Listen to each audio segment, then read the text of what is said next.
আপনার রোহিঙ্গা মুসলমান যখন ওপার থেকে বাংলাদেশে আপনারা প্রবেশ করেছিলেন, আচ্ছা আপনারা বলেন তো, আপনারা সর্বপ্রথম এই বাংলাদেশে এসে কাদেরকে পাশে পেয়েছিলেন? সোহান লাগবে না? বাংলাদেশের আলেমরা অনেক আন্তরিকতা, কথা বলেন না কেন? এই আরাকানের মুসলমানেরা যখন বাংলাদেশে প্রবেশ করে সর্বপ্রথম তাদের জন্য সাহায্য ত্রাণ অনেক কিছু নিয়ে বাংলাদেশের আনাচে কানাচে বিভিন্ন জেলা থেকে আলেমরা আপনাদের কাছে ছুটে এসেছে, কথা বলেন। বাংলাদেশের আলেমরা আপনাদের পাশে দাঁড়ায়ছে। তবে একটা জিনিস আপনাদের ভিতরে খুব একটা কমন জিনিস আমরা দেখতে পাই, এই বাংলাদেশের মানুষগুলো আপনাদেরকে জায়গা দিয়েছেন, সুন্দর সাবলীল একটি পরিবেশ আপনাদেরকে দিয়েছেন। এখন আমাদের কানে আসে আপনাদের রোহিঙ্গা ভাইদের ভিতরে, মুসলিমদের ভাইদের ভিতরে, জানি না তারা কেমন, আমাদের বাংলাদেশের অনেক ভাইদেরকে নিয়ে আসতেছে, গুম করতেছে, আটক করতেছে, টাকার দাবি করতেছে, কথা বলেন না কেন? আছে না এমন? আপনারা কি এগুলোকে চেনেন না? কথা বলেন, চেনেন না? অনেকেই চেনেন, তারা হয়তোবা ভয়ঙ্কর হিংস্র, ফলে তাদেরকে আপনারা কিছু বলতে পারেন, লুকায়া চাপায়া এদেরকে প্রশাসনে ধরায়া দেওয়া দরকার, কথা বলেন না কেন? একটা প্রবাদ আছে, একটা কথা আছে, আমাদের বাংলাদেশের একটা আঞ্চলিক ভাষা আছে, দোষ করে বেহুদ্দা, গাল খায় গোষ্ঠী শুদ্ধা। মানে কি জানেন? একজনে দোষ করিব, পুরো রোহিঙ্গা মুসলমান সবাই কি খারাপ নি? কথা কন নাকি? সবাই খারাপ? রোহিঙ্গা মুসলমান আপনারা তো সব চাইতে অত্যাচারিত, নিপীড়িত, আপনারা জুলুম, একজন আপনাদের উপরে জুলুম করেছে, আপনারা মাজলুম, কথা বলেন, আপনারা মাজলুম। মাজলুমদের দোয়া আল্লাহ পাক রব্বুল আলামিন কবুল করে নেয়। এই জন্য আপনাদের কাছে কর জোরে একটা অনুরোধ করে যাব আজকের মাহফিল থেকে, আপনাদের ভেতরে যারা হিংস্র, যারা সন্ত্রাসীর কাজ করে, যারা বেঈমানি করে, লুটপাটের সঙ্গে যারা জড়িত আছে, এদেরকে অচিরেই অবিলম্বে আপনাদের রোহিঙ্গা ক্যাম্পে যারা নেতৃত্ব দেয়, তাদের নেতৃত্বে এদেরকে প্রশাসনের আওতায় নিয়ে আসবেন ইনশাআল্লাহ। পারবেন তো আপনারা? কারণ অন্যায়ের প্রশ্রয় আমরা কোথাও দিব। আপনাদের একটা নিউজ শুনলাম, শুনে খুব খুশি লাগলো, যেই সেনা সৈন্যগুলো আপনাদের উপরে অত্যাচার করেছিল, আরেকটা জাতি আছে মগবাগি, নাকি মগবাগি? আচ্ছা ভাই, বাংলাদেশে দুই দল ঠোকরা ঠুকরি হওয়ার কারণে একদল বিদায়, কথা কন, আরেক দল খাওয়ার জন্য একদম ঝাঁপায়া পড়ছে। তো ওরা দুইজন, দুই কুত্তা যখন লাগায় গেছে, আমার মন বলে দুই কুত্তা যখন একসঙ্গে লাগায় গেছে, এক কুত্তার একদম যদি একটু বিজয় হয়, ওই কুত্তাগুলো চাইবে আমরা যে ভালো আছি, আমার দেশের যেই মুসলিমগুলো নির্যাতিত আছে, বাংলাদেশে আছে, এদেরকে যদি আমরা আরাকানে নিয়ে আসতে পারি, আমরা আরও ভালো থাকতে পারবো। সুবহানাল্লাহ কইবেন না? ইসলামের পতাকা যেখানেই অত্যাচার জুলুম, যেখানেই নিপীড়িত মুসলমান, সেখানে আল্লাহ পাক রব্বুল আলামিন ইসলামের কালিমার পতাকা উঁচু করে রেখেছেন। সুবহানাল্লাহ। একখানা আয়াতে কারিমা তেলাওয়াত করেছে। অল্প সময় আপনাদের মাঝে থাকবো। আমি অনেক আগে এসেছি, আপনাদের ভালোবাসা, গত বছর এসেছিলাম, আলহামদুলিল্লাহ। আপনাদের মাহফিলগুলো স্মরণীয় হয়ে থাকে। আলোচনা সূচনার শুরুর আগে আপনাদের কাছে একটি আবেদন করব, একটি কথা বলবো, আপনারা রাখতে পারবেন? যতগুলো মানুষ আছেন সবাই শেষ পর্যন্ত থাকতে পারবেন তো? থাকতে পারবেন তো ইনশাআল্লাহ? ভাই আপনার সবাই ইনশাআল্লাহ কইছেন, কথা দিয়েছেন, আল্লাহ পাক রব্বুল আলামিনের কাছে কিন্তু রেকর্ড হয়ে গিয়েছে। কথা দিয়ে যারা কথা রাখে না, এরা কিন্তু মুনাফিকের ভাই, কথা কন। আপনারা সবাই থাকবেন তো ইনশাআল্লাহ? সম্মানিত ভাইরা আমার, যারা আমরা পারি, আসুন যে আয়াত পড়েছি, সোনালি একটি আয়াতের সরল একটি অনুবাদ আপনাদের সামনে আমি করে নিব। আল্লাহ পাক রব্বুল আলামিন সুন্দর করে বলছেন, ওয়াল্লাযীনা জাহাদু ফীনা লানাহদিয়ান্নাহুম সুবুলানা ওয়া ইন্নাল্লাহা লামাআল মুহসিনিন। আল্লাহ পাক রব্বুল আলামিন বলছেন যারা আমি আল্লাহর উদ্দেশ্যে সংগ্রাম করে। কি করে? কথা বলেন। যারা আমি আল্লাহর উদ্দেশ্যে সংগ্রাম করে, আমি আল্লাহ পাক রব্বুল আলামিন তাদেরকে আমি রবের পথে পরিচালিত করি। সুবহানাল্লাহ কইবেন না? যারা আমি আল্লাহর পথে কি করে? সংগ্রাম। সংগ্রাম অর্থাৎ জিহাদের কথা বলা হয়েছে। গত বছর আপনাদের সামনে জিহাদে আলোচনা কিছু করেছিলাম, তারপরে আমাকে আবারও বলা হয়েছে আপনি জিহাদ সম্পর্কে কিছু আলোচনা করবেন। কারণ মুসলমানরা ইসলামের 5টি স্তম্ভ আছে, নামাজ, রোজা, হজ, যাকাতের পাশাপাশি আমরা জিহাদের কথা মুসলমানরা ভুলেই যাই। কথা কন না কেন? নামাজ যেমন ফরজ, মুসলমানদের উপরে যখন অত্যাচার আসবে, মুসলমানদের উপরে যখন জুলুম আসবে, তাদের উপরে জিহাদ করাও, ইসলামের পতাকাটা, কালিমার পতাকাটা আঁকড়ে ধরে কোরআনের রাষ্ট্র কায়েম করা, ইসলামের রাষ্ট্র কায়েম করা মুসলমানদের উপরে ফরজ হয়ে যায়। ফলে তাদের উপরে জিহাদ আল্লাহ পাক রব্বুল আলামিন ফরজ করে দেয়। আমার সঙ্গে সবাই পড়েন, আউযু বিল্লাহি মিনাশ শাইতানির রাজীম। বিসমিল্লাহির রাহমানির রাহিম। ওয়াল্লাযীনা জাহাদু ফিনা লানাহদিয়ান্নাহুম সুবুলানা ওয়া ইন্নাল্লাহা লামাআল মুহসিনিন।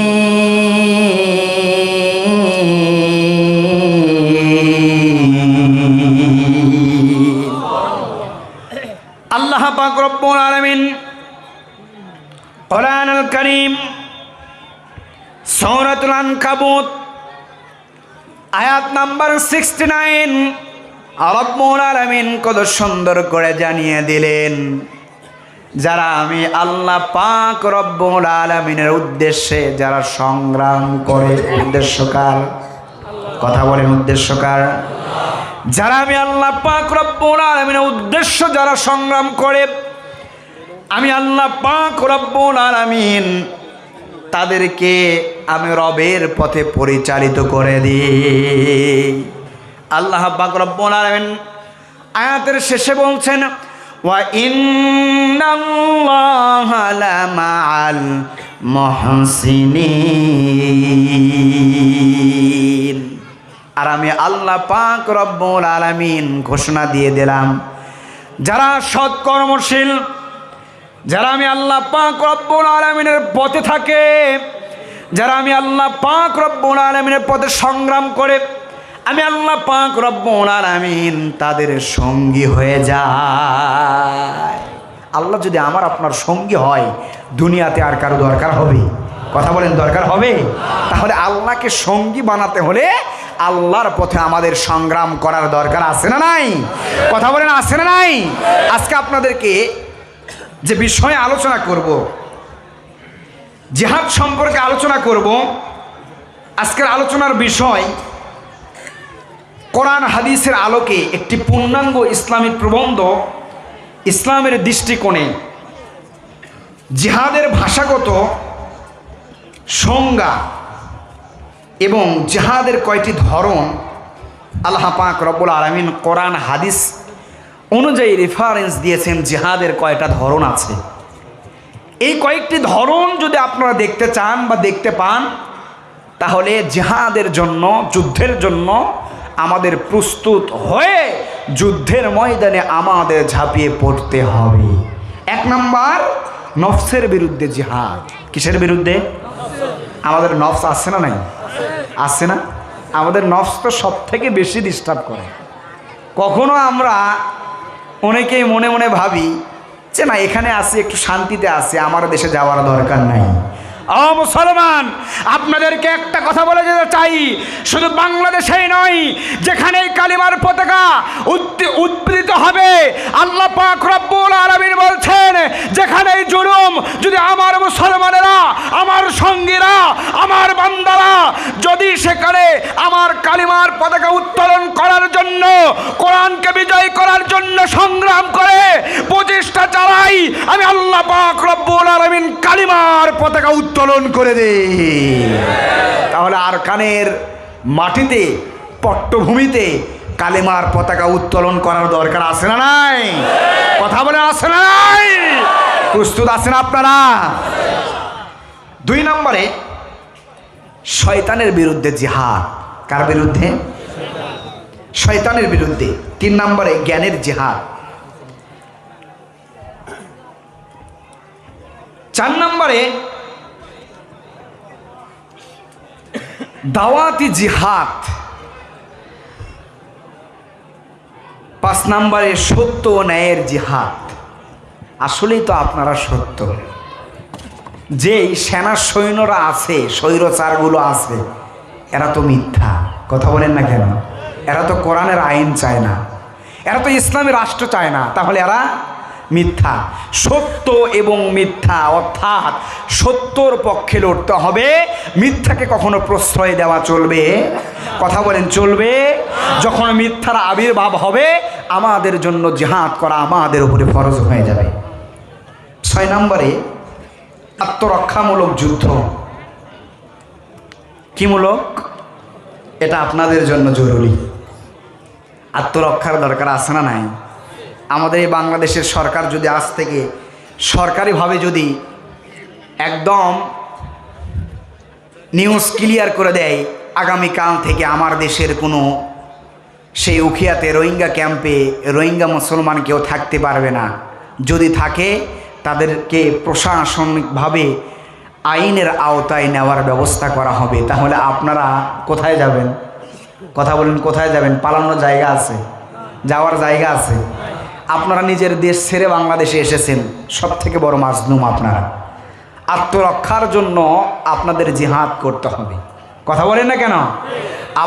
আপনাদের কাছে একটি কথা বলবো, আত্মরক্ষার জন্য বাংলাদেশে জিহাদ নয়, আত্মরক্ষার জন্য যদি জিহাদ করতে হয়, আরকানের মুসলমানেরা আরকানে ফিরে যাওয়ার জন্য যুদ্ধ করা আমাদের জন্য ফরজ।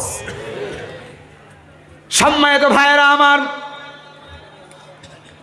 আল্লাহ রাব্বুল আলামিন কোরআনুল কারীমের ভিতর বলে দিয়েছেন, ওয়াল্লাযীনা জাহাদু, যারা আমি আল্লাহ পাক রব্বুল আলামিনের রাস্তায় সংগ্রাম করে, ওয়াল্লাযীনা জাহাদু ফীনা লানাহদিয়ান্নাহুম সুবুলানা ওয়া ইন্নাল্লাহা লামাআল মুহসিনিন।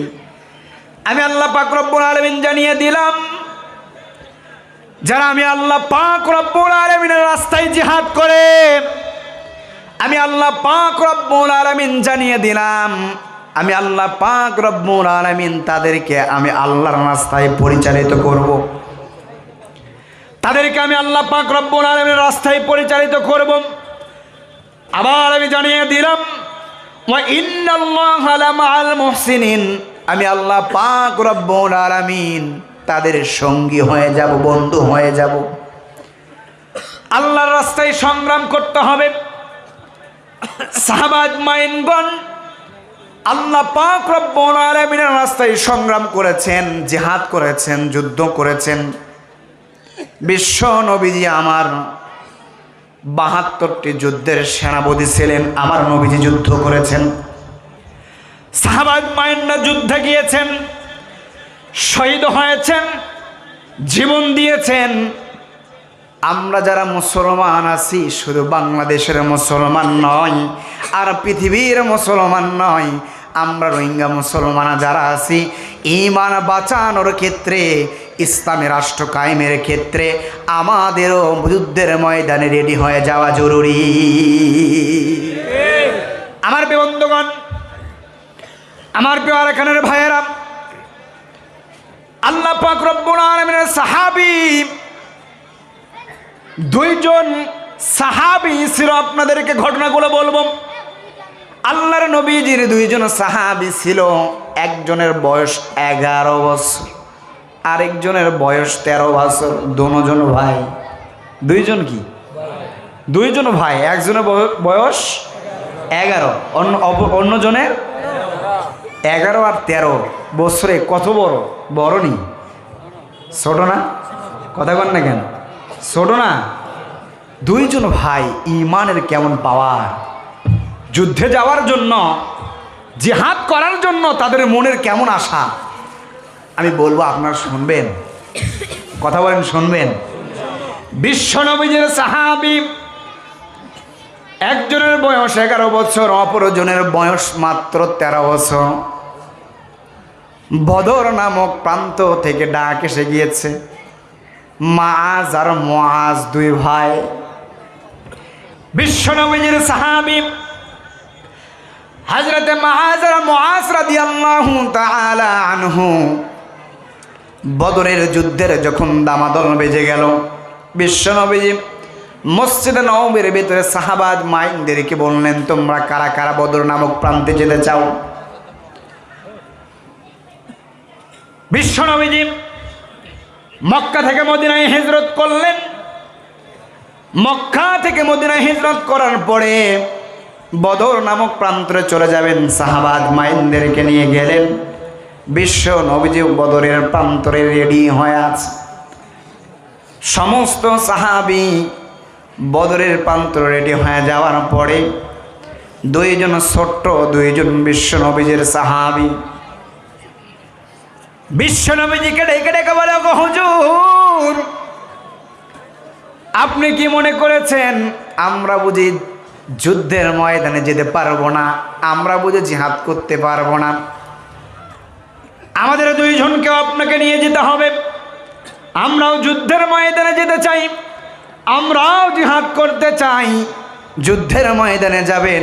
বিশ্ব নবীজি ছোট্ট দুটো বাচ্চার দিকে তাকায় তাকায় বিশ্ব নবীজি দেখতেছেন ছোট্ট দুইটা বাচ্চা, জিহাদের এত অনুপ্রেরণা, এত চিন্তা, এত ভাবনা, এত উৎসাহিত। বিশ্ব নবীজি অবাক হয়ে গেলেন। অবাক হয়ে দুইজনের কথাগুলো শ্রবণ করে, যে 11 বছর মাআজ আর মুআজ, এই মাআজ আর মুআজ 11 বছর 13 বছর বিশ্ব নবীজিকে ডেকে ডেকে বলতেছেন। মাআজ ডেকে ডেকে বলেন, ওগো নবীজি। মুআজ এবার বিশ্ব নবীজিকে ডেকে ডেকে বলতেছেন, ছোট, একটু ছোট বড়। বিশ্ব নবীজিকে ডেকে ডেকে বলে, ওগো হুজুর আপনি কি মনে করতেছেন আমরা যুদ্ধে যেতে পারবো না? বা আমি ছোট থেকে আপনি মনে করতেছেন যুদ্ধের ময়দানে গিয়ে আমি যুদ্ধ করতে পারবো না? আমার ভাই যুদ্ধ করতে পারবে, আমার মনে হয় কোনো শক্তি নাই। ওগো নবীজি আপনি আমার পরীক্ষা করতে পারেন। আমাদের দুইটা ভাইকে শক্তির পরীক্ষার জন্য আপনি একটা শক্তির পরীক্ষা নিতে পারেন। দুইজনকে কুস্তি লড়াই দিতে পারেন। কিসের লড়াই? কথা বলেন। দুইজনকে কুস্তির লড়াই দিতে পারেন। বিশ্ব নবীজি তাই করলেন। দুই ভাইকে কুস্তির লড়াই দিয়ে দিলেন।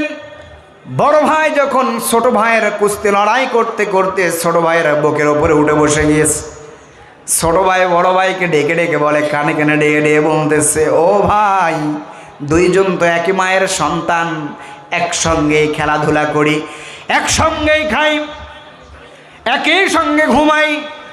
তোমার মা যেটা আমারও মা সেটা, তোমার বাবাও যেটা আমারও বাবা সেটা। অর্থাৎ আপনি একাই যুদ্ধের ময়দানে গেলে চলবে না, আমাকেও যুদ্ধের ময়দানে নিয়ে যেতে হবে। আপনি একটু শক্তি কমায় দেন। বিশ্ব নবীজিকে রাসূলুল্লাহ সাল্লাল্লাহু আলাইহি ওয়াসাল্লামকে বুঝতে দেবেন না যে আমার একটু শক্তি কম। আপনি যখন একটু শক্তি কমায় দেবেন, আমি আপনার বুকের উপরে উঠে বসবো। আর নবীজি বুঝতে পারবেন আমারও যেমন শক্তি, আমারও আপনারও তেমন শক্তি। আল্লাহু আকবার।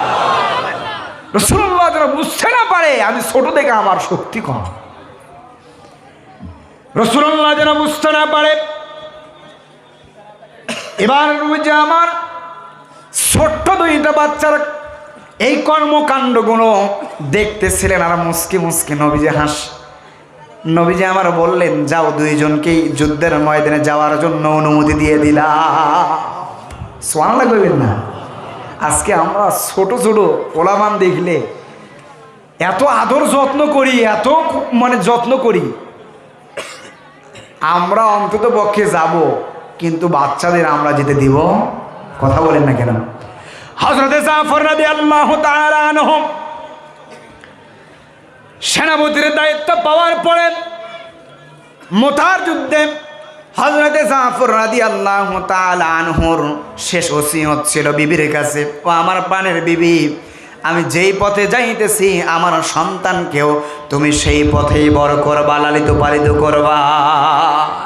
তাহলে আপনি যেই পথ অনুসরণ করবেন আপনার সন্তানদেরকেও সেই পথ অনুসরণ করানোর দরকার আছে না নাই?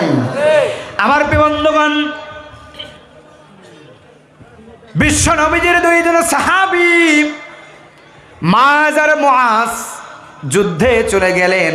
দুইজনকে নবীজি অনুমতি দিয়ে দিলেন, অর্ডার দিয়ে দিলেন। বদর যুদ্ধ শুরু হয়ে গিয়েছে। মায আর মুআজ ছোট্ট দুইজন ভাই।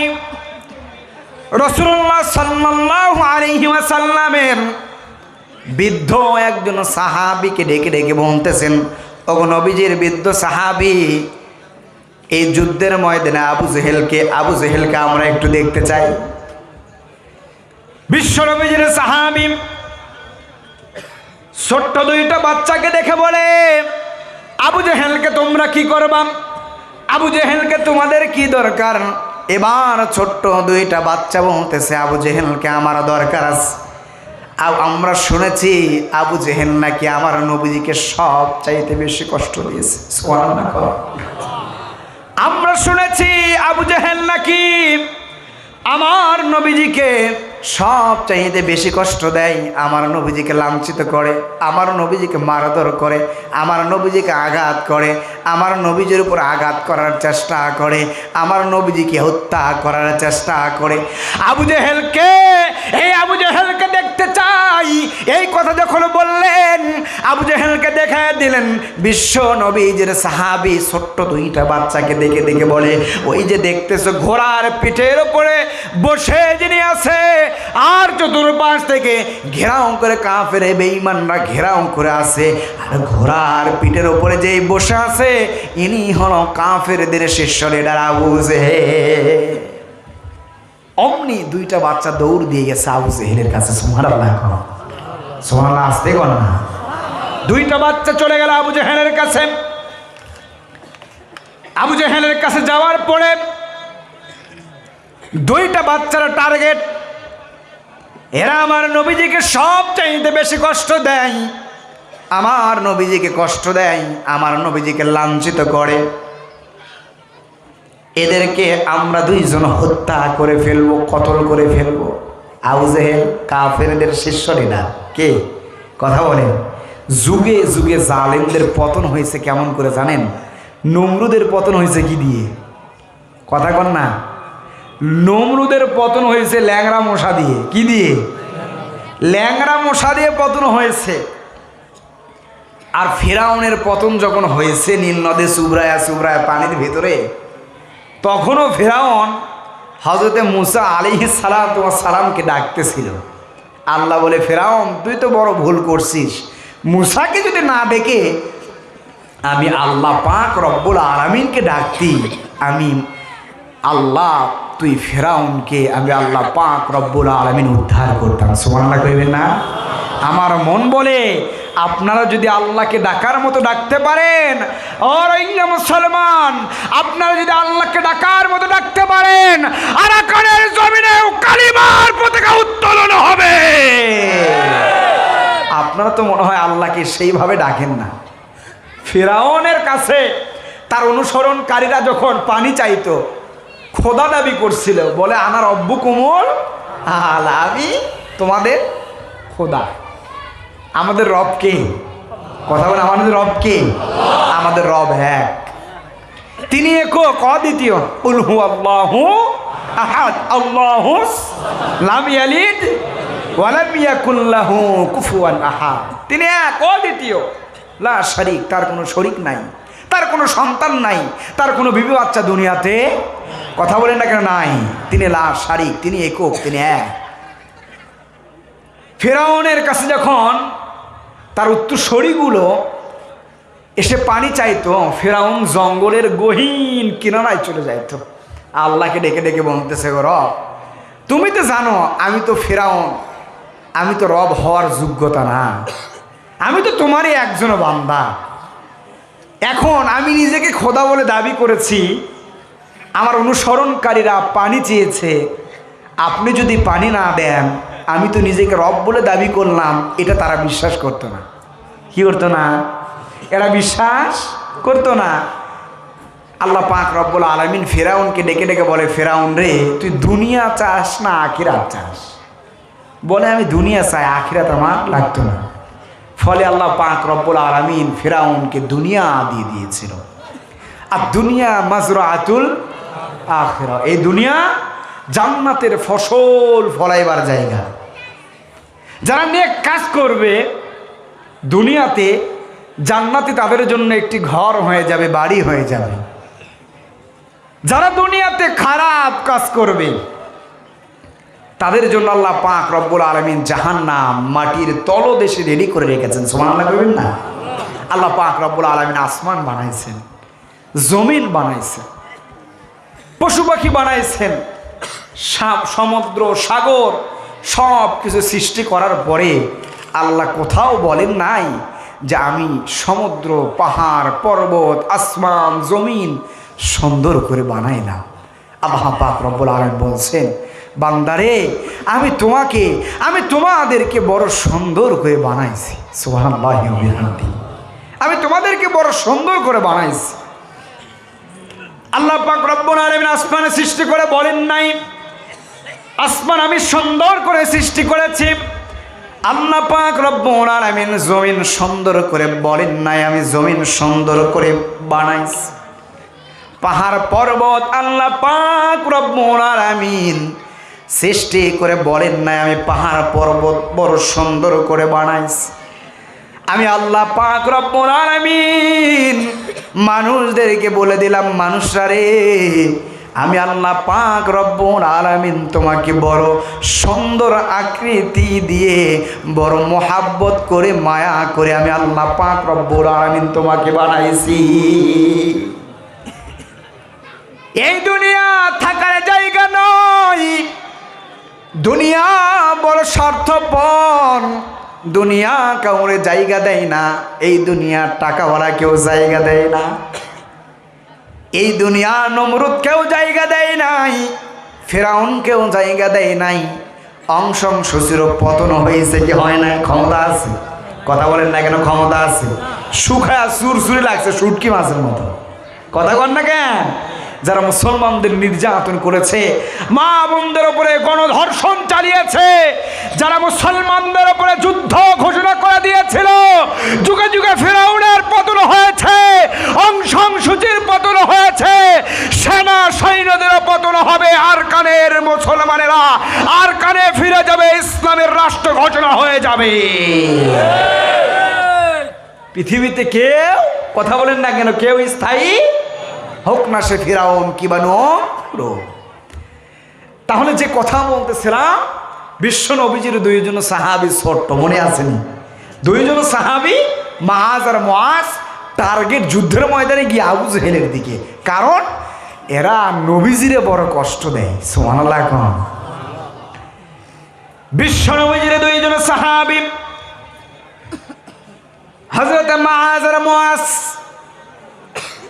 তলোয়ার নিয়ে চাতক পাখির ন্যায় এক দৌড় দিয়ে আবু জেহেলের দুইটা ভাই আবু জেহেলের দুপাশে এমনভাবে রেডি হয়ে গিয়েছেন তলোয়ার নিয়ে আবু জেহেলকে তলোয়ার দিয়ে আঘাত করবেন, মাটিতে ফেলবেন। মাটিতে ফেলার পরে আবু জেহেলকে দুইজন ভাই তলোয়ারের আঘাত করে আবু জেহেলের গর্দানটা দুনিয়া থেকে বিদায় করে দিবে। দুইজন ভাই পজিশন নিয়ে দুই পাশে দাঁড়িয়ে গেলেন। দুই পাশে দাঁড়িয়ে যাওয়ার পরে দুইজন ভাই এমনভাবে পজিশন নিয়ে দাঁড়িয়ে গিয়েছেন, দাঁড়িয়ে যাওয়ার পরে মনের আশা আবু জেহেলকে হত্যা করবে, কতল করে ফেলবে। দুইজন ভাই ছোট্ট মানুষ, ঘোড়ার উপরে আবু জেহেল বসে, দুইজন ভাইয়ের দুইজন ছোট্ট দুইজন ভাই আবু জেহেলের দুই পাশে দৌড় দিয়ে আবু জেহেলের ডান পাশে একজন পায়ে আঘাত করলেন, বাম পায়ে আঘাত করলেন। ওই যে আবু জেহেল ঘোড়ার উপর থেকে জমিনে পড়ে গেল। যতদিন পর্যন্ত বেঁচে ছিল আবু জেহেল দুই পায়ে ভর দিয়ে আর দাঁড়াতে পারেন না। সুবহানাল্লাহ কইবেন না? এই বাংলাদেশে খুনি হাসিনা পতন হওয়ার আগে আমার এই সোনার বাংলাদেশে স্টুডেন্ট ভাইদের আবদার ছিল কোটা। এই কোটার দাবি নিয়ে আন্দোলন করতে করতে ছোট থেকে নিয়ে কোলের শিশু, দুধের শিশুকে নিয়ে তারা যখন ময়দানে ঝাঁপিয়ে পড়েছে, মাত্র আধা ঘন্টা সময় দিয়েছিল। হাসিনা এখন ইন্ডিয়াতে দাদা বাবুদের কাছে গিয়ে ঘুমায়। কথা বলেন না কেন? বুবুজান এখন কোথায় ঘুমায়? কথা বলেন, কোথায় ঘুমায়? বুবুজান এখন ইন্ডিয়াতে ঘুমায়। বাংলাদেশে বুবুজানের ফাঁসির আদেশ হয়ে গিয়েছে। 4টা সেকশন থেকে আদেশ যখন হয়েছে, 4 অবস্থাতে তাকে ফাঁসির রায় কার্যকর করেছে। আমরা ইন্ডিয়ার কাছে আজকে এই মাহফিল থেকে উদারত আহ্বান জানাই, যারা যুগে যুগে স্বৈরাচার, যারা যুগে যুগে বেঈমান, যারা যুগে যুগে ইসলামের ওপর আঘাত করে, এদেরকে ইন্ডিয়া যদি প্রশ্রয় দেয়, প্রয়োজনে ইন্ডিয়াকেও আমরা বয়কট করব। বাংলাদেশের মুসলমানদের ইন্ডিয়ার কোনো দালালদের কোনো দরকার হবে না। আপনাদের কাছে আমরা উদাত্ত আহ্বান জানাবো, আমাদের দেশের বুবুজানকে আমাদের মাঝে ফিরিয়ে দেন। কতদিন আজ দেখি না, কথা কন না, বড় আফসোস লাগে গো। কতদিন তোমারে দেখি না বুবুজান, কতদিন তোমার আর কাউয়া কাদের তার নিউজ শুনি না। সম্মানিত ভাইয়েরা আমার, হযরতে মুআজ আর মুআজ বদরের যুদ্ধে যাওয়ার পরে আবু জেহেলকে টার্গেট করে আবু জেহেলের 2 পায়ে আঘাত করলেন। ধরাশয় হয়ে জমিনে এমনভাবে পড়ে গেলেন, যতদিন পর্যন্ত আবু জেহেল বেঁচে ছিল 2টা পায়ে ভর দিয়ে জমিনে আর দাঁড়াতে পারেন নাই। নমরুদ এসেছিলাম, হযরত ইব্রাহিম আলাইহিস সালাতু ওয়াস সালাম মূর্তিগুলো ভেঙে ফেলার পরে তার নিজের পিতা আজর সহ সবাই হযরতে ইব্রাহিম আলাইহিস সালাতু ওয়াস সালামকে আগুনে নিক্ষেপ করার আদেশ দিয়ে দিলেন। তাদের মূর্তিগুলো ভেঙে ফেলেছেন। আর হযরতে ইব্রাহিম আলাইহিস সালাতু ওয়াস সালামের চিন্তা ভাবনা আশা আকাঙ্ক্ষা, ইসলামে মূর্তি জায়েজ নাই, লা শারীক, ইসলামে এক আল্লাহ। হিন্দুদের 360টি যেমন মূর্তি, কোথাও ইসলামের ভেতরে 300 আল্লাহ 300 গডের কথা লেখা নাই। আল্লাহ যেহেতু এক, আল্লাহ একক। দুনিয়াতে কোনো মূর্তিগুলো আল্লাহ হতে পারে না, গড হতে পারে না, সর্বশক্তিমান হতে পারে না। সবগুলো ভেঙে ফেলল। ইব্রাহিম আলাইহিস সালাতু ওয়াস সালামকে আগুনে ফেলার আদেশ দিয়ে দিলেন। আগুনে ফেলার আদেশ দিয়ে দেওয়ার পরে হযরত ইব্রাহিম আলাইহিস সালাতু ওয়াস সালামকে কাঠখণ্ডগুলো জড়ো করার পরে আগুনে ফেললেন। আল্লাহ পাক রব্বুল আলামিন আগুনকে অর্ডার দিলেন, সালাম, তুমি ইব্রাহিমের জন্য শান্তিদায়ক হয়ে যাও। সুবহানাল্লাহ। আগুন কি শান্তিদায়ক হয়েছে না হয় নাই? ও রোহিঙ্গা মুসলমান, আপনাদেরকে আবার বলি, আপনাদেরকে আমি একটা কথা বুঝাতে চাই, ওই আল্লাহ এখনো আছে না নাই? কথা বলেন, আছে না নাই? ওই আল্লাহকে যদি আপনার ডাকার মতো ডাকতে পারেন, আল্লাহর কসম করে বলি, আল্লাহি আল্লাহ পাক রব্বুল আলামিন আপনাদের রোহিঙ্গাদের, মুসলমানদের, অত্যাচারিত মুসলমানদের দোয়া আল্লাহ পাক রব্বুল আলামিন কবুল করে নেবেন। আপনার দোয়া করবেন তো ইনশাআল্লাহ? আমার বন্ধুগণ, হযরত মুআজ আর মুআজ আবু জেহেলকে আঘাত করার পরে কাফেরগুলো বুঝতে পারেন নাই এই 2টা বাচ্চা এরা কাদের। কাফেররা এটা বুঝতে পারেন নাই। কাফেররা যখন এটা বুঝতে পারেন নাই, ফলে যখন আবু জেহেলের পায়ে আঘাত করলেন, আঘাত করার পরে জমিনে পড়ে যাওয়ার পরে অপর পাশ থেকে একজন সাহাবী হযরতে মুআজ রাদিয়াল্লাহু তাআলা আনহু, ছোট্ট 2টা ভাই যুদ্ধ চালাইতেছে। বড় ভাইয়ের হাতে তলোয়ারি দিয়ে ডান হাতে এমনভাবে নিক্ষেপ করে ফেললেন, বাম হাত দিয়ে তরবারি চালাই, বাম হাত দিয়ে তরবারি চালাইতে চালাইতে ডান হাতগুলো ঝোলায় আছে। ডান পায়ের নিচে ডান হাতটা ফেলে এমন জোরে টান দিলেন, হাতটা আলাদা হয়ে গেল। বাম হাতে অপর পাশ থেকে একজন কাফের এসে আঘাত করলেন। একজন কাফের এসে আঘাত করার পরে বাম হাতটাও কেটে ফেললেন। অপর পাশ থেকে একজন কাফের বেঈমান এসে তার গর্দানে আঘাত করলেন, দেহ থেকে গর্দান আলাদা হয়ে গেল। আর বিশ্বের মুসলমানদেরকে জানিয়ে দিয়ে গেলেন, বদর নামক প্রান্ত থেকে জানিয়ে দিয়ে গেলেন 17ই রমজান, রমজানুল মোবারক মাসে যুদ্ধ ছিল, বদরের যুদ্ধ। মানুষদেরকে জানিয়ে দিলেন, কুতিবা আলাইকুমুস সিয়ামু কামা কুতিবা আলাল্লাযিনা মিন ক্বাবলিকুম। রমজানুল মোবারক মাস শুধু সিয়াম পালনের মাস নয়, এই মাসে যদি আল্লাহর দিন কায়েমের জন্য, ইসলামী রাষ্ট্র কায়েম করার জন্য, দিন বিজয়ের জন্য ময়দানে যুদ্ধ ঘোষণা হয়ে যায়, রোজাকে পিছনে ফেলায়া ইসলামকে রক্ষা করার জন্য যুদ্ধের ময়দানে ঝাঁপিয়ে পড়া মুসলমানদের ঈমানি দায়িত্ব। রমজান মাস শুধু হক বাতিলের মাস, রমজান মাস শুধু অনাহারে থাকার মাস নয়, রমজান মাস হইল হক বাতিলের মাস। সুবহানাল্লাহ বলেন। রমজান কিসের মাস? কথা বলেন, কিসের মাস? 17ই রমজান। সাহাবা আজমাইন না 17-16 দিনের অনাহারে থাকা অবস্থায় 17 দিনে গিয়ে যুদ্ধ করেছেন। আল্লাহ পাক রব্বুল আলামিন তাদেরকে সাহায্য করেছেন। সুবহানাল্লাহ বলবেন না? আপনারা যদি সংখ্যায় কম হন, 313 জন সাহাবী ছিল। কয়জন?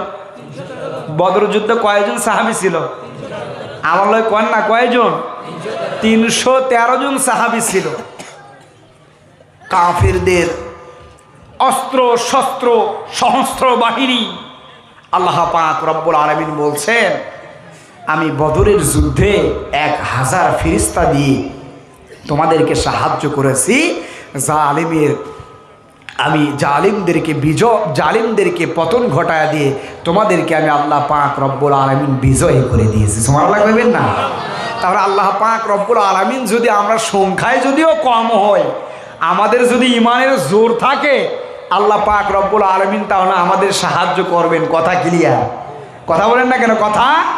তাহলে যে আয়াত বলছিলাম, একটি আয়াতে তর্জমা করলে অনেক সময় লেগে যাবে, কিন্তু পূর্ণাঙ্গ কি হবে না, তর্জমা শেষ। আল্লাহ পাক রব্বুল আলামিন তাহলে কি বলছিলেন? ওয়াল্লাযীনা জাহাদু, কথা বলেন, ওয়াল্লাযীনা জাহাদু ফিনা লানাহদিয়ান্নাহুম সুবুলানা ওয়া ইন্নাল্লাহা লামাআল মুহসিনিন। তাহলে বদর যুদ্ধের ঘটনা থেকে এই কথা ক্লিয়ার, আল্লাহ পাক বলছেন যে যারা আমার পথে সংগ্রাম করে সংখ্যায় যদি কম হয়, তাদেরকে আমি আমার রাস্তায় পরিচালিত করব। ওয়া ইন্নাল্লাহা লামাআল মুহসিনিন। আর আমি আল্লাহ পাক রব্বুল আলামিন জানিয়ে দিলাম আমি তাদের বন্ধু। আর আমি আল্লাহ যদি বন্ধু হয়ে যাই, সংখ্যায় যদি কম হয়, তারপরেও আমার বন্ধুর বিজয় আমি ঘটায় দেব। সম্মানিত ভাইয়েরা আমার, আল্লাহ পাক রব্বুল আলামিন এই বদরের যুদ্ধে মুসলমানদের বিজয় করে দিয়েছেন। আল্লাহ পাক রব্বুল আলামিন বদর যুদ্ধে মুসলমানদের বিজয় ঘটায় দিলেন। আল্লাহ পাক রব্বুল আলামিন মুসলমানদের বিজয় দেওয়ার পরে রব্বুল আলামিন কত সুন্দর করে মানুষদের মাঝে মেসেজ দিয়ে গেলেন, মানুষেরা শুনে রাখো, জেনে রাখো, রমজানুল মোবারক মাস শুধু অনাহারে থাকার মাস নয়। হে রমজানুল মোবারক মাস হক বাতিলের মাস। হে রমজানুল মোবারক মাসে যদি যুদ্ধ ঘোষণা হয়ে যায়, আমি আল্লাহর পথে তোমরা অবশ্যই সংগ্রাম করবা। তাহলে জিহাদের 5টি ধরন, একটি ধরন কোরআন থেকে আমি আপনাদেরকে রেফারেন্স দিয়েছি। 2 নম্বরে আমি রেফারেন্স দিব অত্যাচারের বিরুদ্ধে প্রতিরক্ষামূলক জিহাদ। আল্লাহ পাক রব্বুল আলামিন ইসলামে প্রথম যুদ্ধের অনুমতি যখন সর্বপ্রথম আসে, ইসলামী রাষ্ট্র কায়েম হয়ে যাওয়ার পরে কাফের বেঈমানরা মুসলমানদের উপরে ঝাঁপিয়ে পড়েছিল অত্যাচার করার জন্য। ওই সময় 17 রমজান বদর যুদ্ধ সংঘটিত হয়। তাহলে আল্লাহ পাক রব্বুল আলামিন বলেন যে ইসলাম এই প্রথম যুদ্ধ অনুমতি পাওয়ার পরে আমি আল্লাহ পাক রব্বুল আলামিন এই আয়াত নাজিল করে দিয়েছেন। সূরাতুল হজ্জের 39 নম্বর আয়াত। কয় নম্বর আয়াত? কথা বলেন। সূরাতুল হজ্জ 39 নম্বর আয়াত। আল্লাহ পাক রব্বুল আলামিন বলছেন, উযিনা লিল্লাযীনা ইউকাতিলুনা বিআন্নাহুম যালামু। আল্লাহ পাক রব্বুল আলামিন বলছেন, যাদের উপরে অত্যাচার করা হয়েছে, আপনাদের উপরে অত্যাচার করা হয় না? কথা বলেন না, অত্যাচার করা হয় না? আপনারা তো দেশের জন্য এখনো নিজের জীবন দিতে প্রস্তুত আছেন। কথা বলেন না কেন, প্রস্তুত আছেন না? তো তাহলে আপনাদেরকে বিনা কারণে, শুধু একটি কারণ, আপনার রোহিঙ্গা মুসলমান, আপনারা মুসলমান, আপনার আল্লাহর পথের পথিক, যার কারণে আপনাদের উপরে অত্যাচার করা হইল, আপনাদের উপরে জুলুম করা হইল। কথা বলেন না কেন? আপনাদেরকে অত্যাচার করা হইল, আপনাদেরকে জুলুম করা হইল। আল্লাহ পাক এই কথাই বলছেন, যাদের উপরে অত্যাচার করা হয়েছে তাদের যুদ্ধ করার অনুমতি আমি রব দিয়ে দিলাম। সুবহানাল্লাহ। আসতে কর না, জোরে কর না সুবহানাল্লাহ। যাদের উপর অত্যাচার করা হয়েছে, অর্থাৎ আল্লাহ পাক রব্বুল আলামিন আপনাদেরকে মেসেজ দেয়, হে রোহিঙ্গা মুসলমান, তোমাদের উপর অত্যাচার করা হয়েছে, আমি তোমাদের জন্য যুদ্ধের ঘোষণা দিয়ে দিলাম। তোমরা যুদ্ধের ময়দানে ঝাঁপিয়ে পড়ে ঈমানের পরিচয় দিয়ে দাও। আল্লাহ পাক রব্বুল আলামিন যুদ্ধের কারণের কথা বললেন আয়াতের ভিতরে। কিসের কথা বললেন? যুদ্ধের কারণের কথা বললেন। আল্লাহ পাক রব্বুল আলামিন এই আয়াতের ভিতরে যুদ্ধের 5টি কারণের কথা উল্লেখ করেছেন। কয়টি কারণ? 1 নম্বর কারণ, যুদ্ধের কারণ যদি হয় অত্যাচার। 1 নম্বর কারণ 5টি আপনাদের জীবনের সঙ্গে মিল আছে। আমি অনেক অ্যানালাইজ করে দেখেছি, 5টি আপনাদের জীবনের সঙ্গে মিল আছে। দেখেন আমার সঙ্গে একটু দেখুন। 1 নম্বরে যদি তারা অত্যাচারী হয়, কি হয়? কথা বলেন না কেন, আপনার অত্যাচারী না? আপনাদের উপর অত্যাচার করা হয় নাই? আল্লাহ পাক রব্বুল আলামিন বলছেন অত্যাচার। 2 নম্বরে বলা হয়েছে নিপীড়ন, আপনাদের উপরে নিপীড়ন করা হয় না? কথা বলেন না কেন, হয় নাই? 3 নম্বরে বলেছেন আক্রমণ, এই জালেম বেঈমানগুলো আপনাদের উপরে ঝাঁপিয়ে পড়েছে। কথা বলেন না কেন, আক্রমণ করে নাই? আমার বন্ধুগণ, 4 নম্বরে বলা হয়েছে নির্বাসন, আপনাদেরকে নির্বাসন করেছে কি করে নাই? কথা বলেন, করেছে কি করে নাই? 5 নম্বরে বলা হয়েছে মুসলমানদের যদি হত্যা করা হয়, আর কোনো মুসলমান যদি এটা দেখে অপর মুসলমান ওই বেঈমানদের সঙ্গে যুদ্ধ করবে, এটা আমি রব তাদেরকে ঘোষণা দিয়ে গেলাম। 5টা আপনাদের জীবনের সঙ্গে মিল আছে না ভাই? আপনাদের অসংখ্য মুসলমান ভাইদের হত্যা করা হয় নাই? কথা বলে, হত্যা করা হয় নাই? মা বোনদেরকে হত্যা করা হয় নাই? জ্যান্ত মাটিতে পুঁতে ফেলা হয় নাই? মা বোনদেরকে গণধর্ষণ করা হয় নাই? মা বোনদেরকে গুলি করে করে হত্যা করা হয় নাই? অমুসলমান ইমানি শক্তি জাগ্রত করেন, ইমানকে আপনারা চাঙ্গা করেন। ইমানের চেতনা এমন চেতনা হতে হবে, মুসলমানরা হার মানবে না, মুসলমানরা কারোর সামনে মাথা নত করবে না। এই মুসলমান হলো সিংহের জাতি। কথা বলেন, মুসলমান সিংহের জাতি, কোন বেঈমানের সামনে মাথা নত করার জাতি নয়। মুসলমান প্রয়োজনে নিজের জীবন দিবে, মুসলমান প্রয়োজনে সব কিছু বিলিয়ে দিবে, তারপরেও ইসলামী রাষ্ট্র কায়েম করা থেকে 1 পা বিচ্ছিন্ন হবে না। এটা মুসলমানদের কারণ হতে হবে। সম্মানিত ভাইরা আমার, 3 নম্বরে বলা হইল স্বাধীনতা রক্ষার জন্য জিহাদ করা আমি আল্লাহ পাক রব্বুল আলামিন ফরজ করে দিলাম। আল্লাহ পাক রব্বুল আলামিন কত সুন্দর করে সূরাতুল হজ্জের 40 নম্বর আয়াতের ভিতরে বলছেন, লাহুদ্দিমাত সাওয়ামিউ ওয়া বিয়াউ ওয়া সালাওয়াতু ওয়া মাসাজিদ। ধ্বংস হয়ে যেত মন্দির, গির্জা। জিহাদ যদি না থাকে সব কিছু ধ্বংস হয়ে যেত। ইহুদিদের উপাসনালয়, মসজিদ জিহাদ যদি না থাকে, আল্লাহ পাক রব্বুল আলামিন সুন্দর করে জানিয়ে দিয়েছেন, ঈমানের চেতনা যদি না থাকে, আমি আল্লাহ পাক রব্বুল আলামিন আর দুনিয়া টিকে রাখবো না। আমি আল্লাহ পাক রব্বুল আলামিন এই দুনিয়া ধ্বংস করে দিও। সম্মানিত ভাইয়েরা আমার, 4 নম্বরে বলা হইল অর্থ প্রাণ দিয়ে জিহাদ। কি দিয়ে? অর্থ প্রাণ দিয়ে। আমাদের প্রাণ আছে না নাই? আমাদের যদিও সংখ্যায় হয়তোবা অর্থ কম হতে পারে, কথা বলেন না কেন? আমাদের কি হতে পারে? অর্থ কম হতে পারে, কিন্তু প্রাণ দিয়ে আমরা তো জিহাদ করতে পারবো। যারা জিহাদ করে, কি করে? যারা জিহাদ করে, আল্লাহ পাক রব্বুল আলামিন বলছেন তাদেরকে আমি তো জান্নাত দিবই, আর জান্নাত দেওয়ার পরে আমি আল্লাহ পাক রব্বুল আলামিন তাদেরকে জান্নাতের ভিতরে একটি স্পেশাল তাদেরকে কি দেব? পুরস্কার দেব। সুবহানাল্লাহ বলবেন না? হযরত জাফর রাদিয়াল্লাহু তাআলা আনহু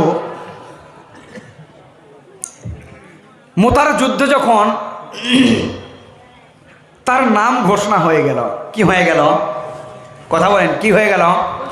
মুতার যুদ্ধে নাম যখন ঘোষণা হয়ে গেল হযরত জাফর রাদিয়াল্লাহু তাআলা আনহু। আচ্ছা বলেন তো, যুদ্ধের ময়দানে সেনাপতির দরকার কয়জন? কথা বলেন। সেনাপতির যুদ্ধের ময়দানে দরকার একজন। কয়জন?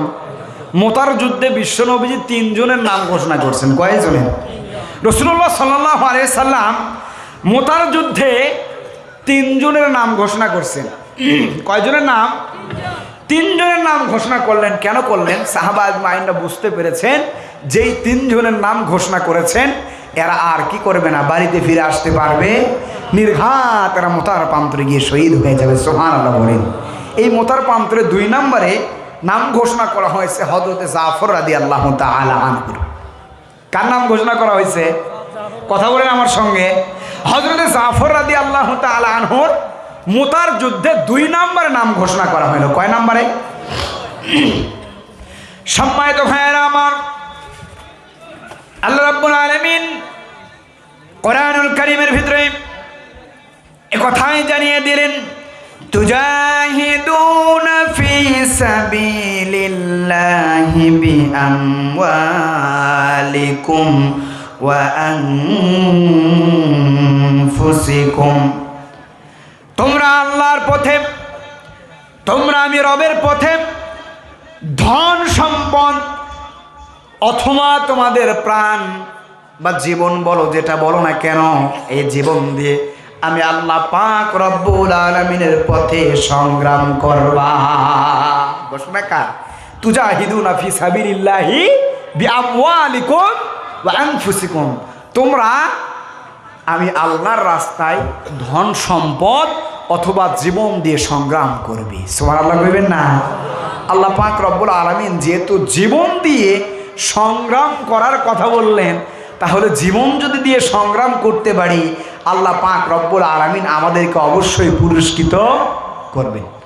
মুতার যুদ্ধে বিশ্বনবীজি সাহাবা আজমাইনদের রেডি করলেন, আর এই মুতার যুদ্ধে 2 নম্বর সেনাপতি হযরত জাফর রাদিয়াল্লাহু তাআলা আনহুর নাম ঘোষণা হয়ে যাওয়ার পরে জাফর রাদিয়াল্লাহু তাআলা যখন শহীদ হয়ে গিয়েছেন, জান্নাতের ভিতরে আবু উবাইদা স্বপ্নে দেখে হযরত জাফর রাদিয়াল্লাহু তাআলা আনহু ফেরেশতাদের সঙ্গে উড়ে বেড়ায়। সুবহানাল্লাহ বলবেন না? আবু উবাইদা স্বপ্নে যুগে দেখতেছে জাফর রাদিয়াল্লাহু তাআলা আনহু জান্নাতের ভিতরে উড়ে বেড়াইতেছে। জাফর রাদিয়াল্লাহু তাআলা আনহু জিজ্ঞাসা করলো, জাফর, আল্লাহ পাক রব্বুল আলামিন তোমাকে কেন এত সম্মানিত করলেন? জাফর রাদিয়াল্লাহু তাআলা আনহু বলতেছিলেন, আমি শহীদ হওয়ার পরে আল্লাহ পাক রব্বুল আলামিন আমার শাহাদাতে খুশি হয়ে গিয়েছেন। কি হয়ে গিয়েছেন?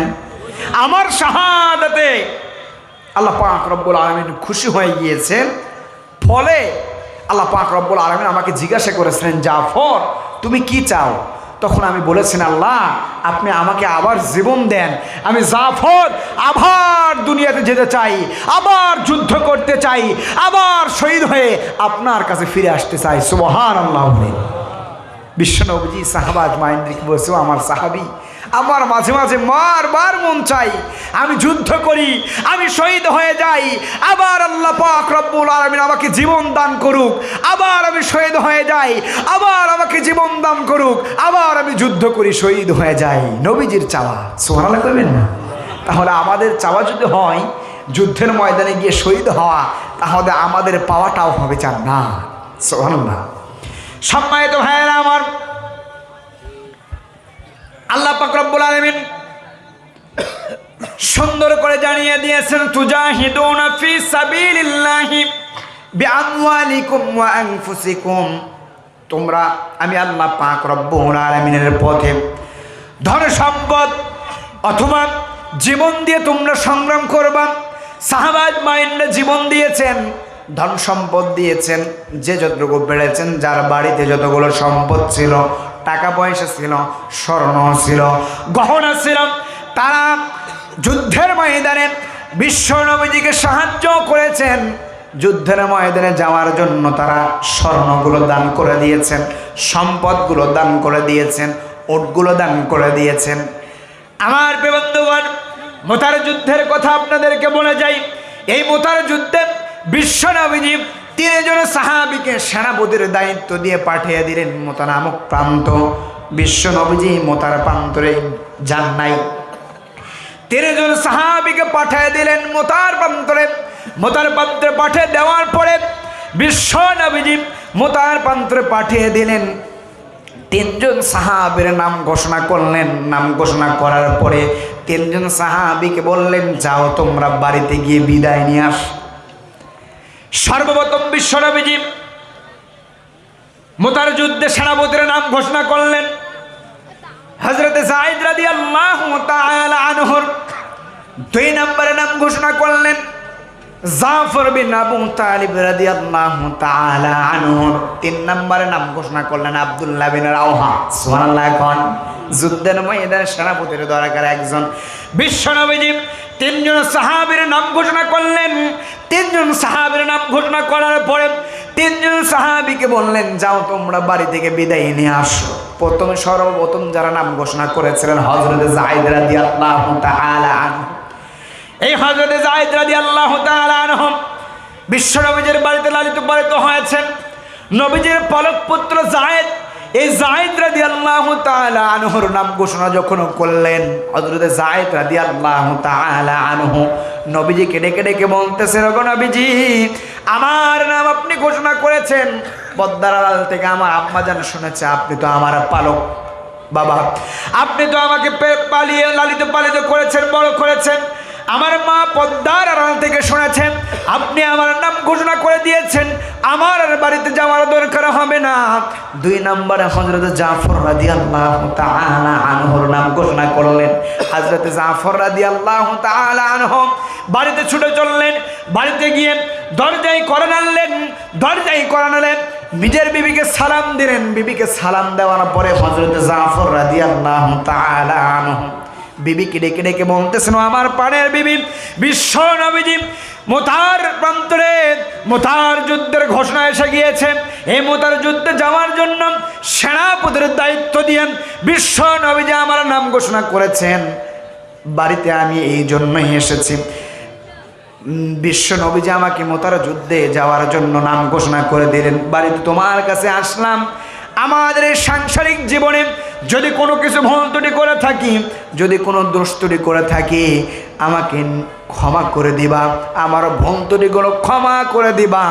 আর যেই সন্তানগুলোকে আমি রেখে যাইতেছি, এই সন্তানগুলোকে আমি যেই পথে পরিচালিত হয়েছি, আমি যেই পথ অবলম্বন করেছি, আমার এই সন্তানগুলোকে ঠিক তুমি একই পথে অবলম্বন করবা, পরিচালিত করবা। এই কথা বলে যাওয়ার পরে হযরত জাফর রাদিয়াল্লাহু তাআলা আনহু এই কথা যখন স্ত্রীকে বললেন, এবার হযরত জাফর রাদিয়াল্লাহু তাআলা আনহু হযরত জাফরের স্ত্রী 2টা হাত তুলে আসমানের দিকে, 2টা হাত তুলে হযরত জাফরের স্ত্রী আল্লাহ পাক রব্বুল আলামিনকে বলতেছেন, ওগো রব, আমার স্বামীকে যুদ্ধের ময়দান থেকে গাজী বানায় আপনি আবার আমাদের মাঝে ফিরায়া দিন।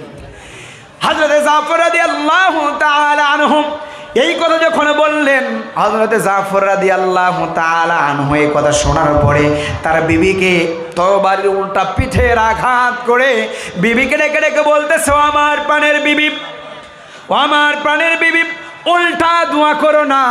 উল্টা দোয়া তোমার আমার আল্লাহ পাক রব্বুল আলামিনের দরবারে কবুল হবে না। আমার আল্লাহ পাক রব্বুল আলামিনের দরবারে উল্টা তোমার দোয়া কবুল হবে না। আমার আল্লাহ পাক রব্বুল আলামিনের দরবারে উল্টা দোয়া করলে কবুল হবে না।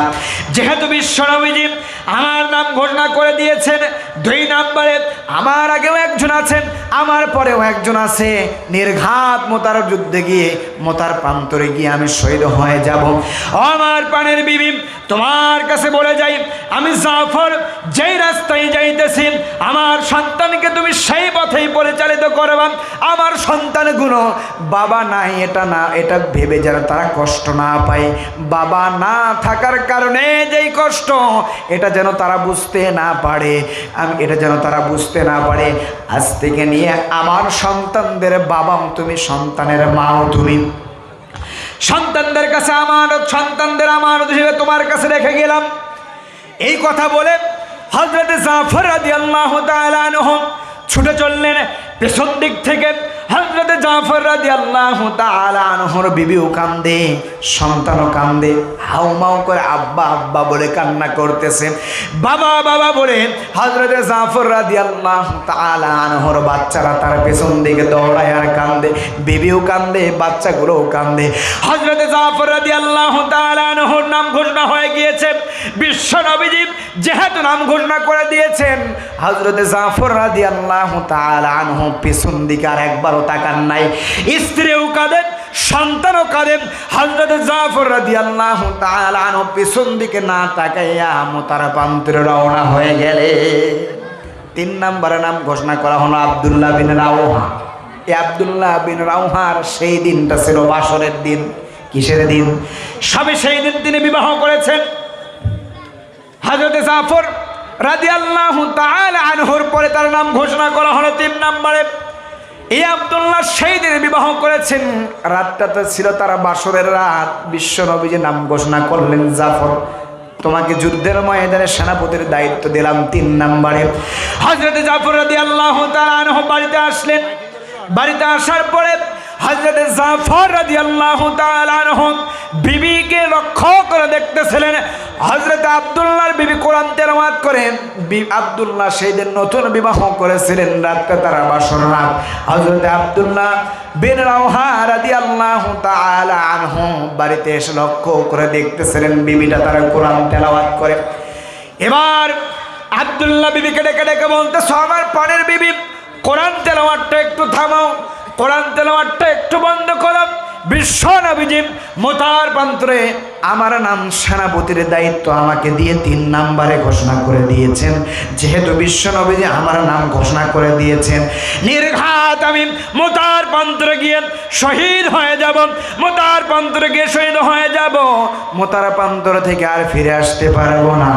যেহেতু আমার নাম বিশ্ব নবীজি ঘোষণা করে দিয়েছেন, বিশ্ব নবীজি আমার নাম ঘোষণা করলেন, মোতার প্রান্তরে যাব। যেহেতু আমাদের আজকে বাসরের রাতটা ছিল, আমার প্রাণের বিবি আমাকে ভুল ত্রুটিগুলো ক্ষমা করে দিও। ঠিকভাবে তোমার হকগুলো আমি আদায় করতে পারলাম না, তোমার হকগুলো আমি আদায় করতে পারলাম না, আমাকে তুমি ক্ষমা করে দিবা, আমাকে তুমি ক্ষমা করে দিও। এবার পানের বিবি পর্দার আড়াল থেকে ডেকে ডেকে বলতেছে, আমার পানের স্বামী, যেহেতু বিশ্ব নবীজি আপনার নাম ঘোষণা করে দিয়েছেন, সেহেতু আমার বলার কিছুই নাই, আমি আপনাকে কিছু বলবো না। যেহেতু বিশ্ব নবীজি আপনার নাম ঘোষণা করে দিয়েছেন, আপনাকে বাধাও আমি দিব না। যেহেতু আপনার নাম ঘোষণা করে দিয়েছেন, আপনি মোতার যুদ্ধে যাবেন, আমি আপনাকে শুধু, আপনার কাছে শুধু একটা আশাবাদী, আপনি একটু পর্দার ভেতরে আসবেন, আপনাকে একটু আমি মন খুলে দেখতে চাই, আপনার চেহারাটা আমি একটু মন ভরে দেখতে চাই। এবার আব্দুল্লাহ পর্দার পাশ থেকে বিবিকে ডেকে ডেকে বলে, আমার প্রাণের বিবি, নির্ঘাত আমি যুদ্ধের ময়দানে গিয়ে শহীদ হয়ে যাব। বিশ্ব নবীজি 3 নম্বরে আমার নাম ঘোষণা করে দিয়েছেন, আমার আগেও দুইজন আছে, তারাও শহীদ হয়ে যাবেন। আমার নাম বিশ্ব নবীজি ঘোষণা করে দিয়েছেন, যুদ্ধের ময়দানে গিয়ে আমি আব্দুল্লাহ শাহাদতের পেয়ালা পান করব, শাহাদত নসিব করব। ও আমার পানের বিবি, তোমার সামনে যদি আমি যাই, হয়তোবা আমার মনের ভিতরে প্রেম নিবেদন হবে, আমার মনের ভিতরে হয়তোবা কোনো প্রেম জাগবে, আমার ভিতরে কোনো প্রেম নিবেদন হবে, প্রেম জাগবে। আমি আর থাকতে চাই না, আমি তোমার সামনে আর যেতে চাই না।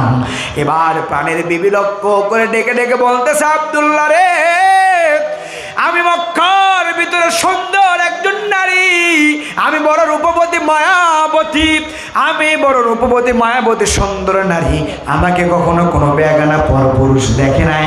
আপনি আমার স্বামী, আপনাকে ঠিক মতো আমি দেখি নাই, একটিবার দেখেছি। আল্লাহর কসম করে বলি, ওয়াল্লাহি আপনি আমার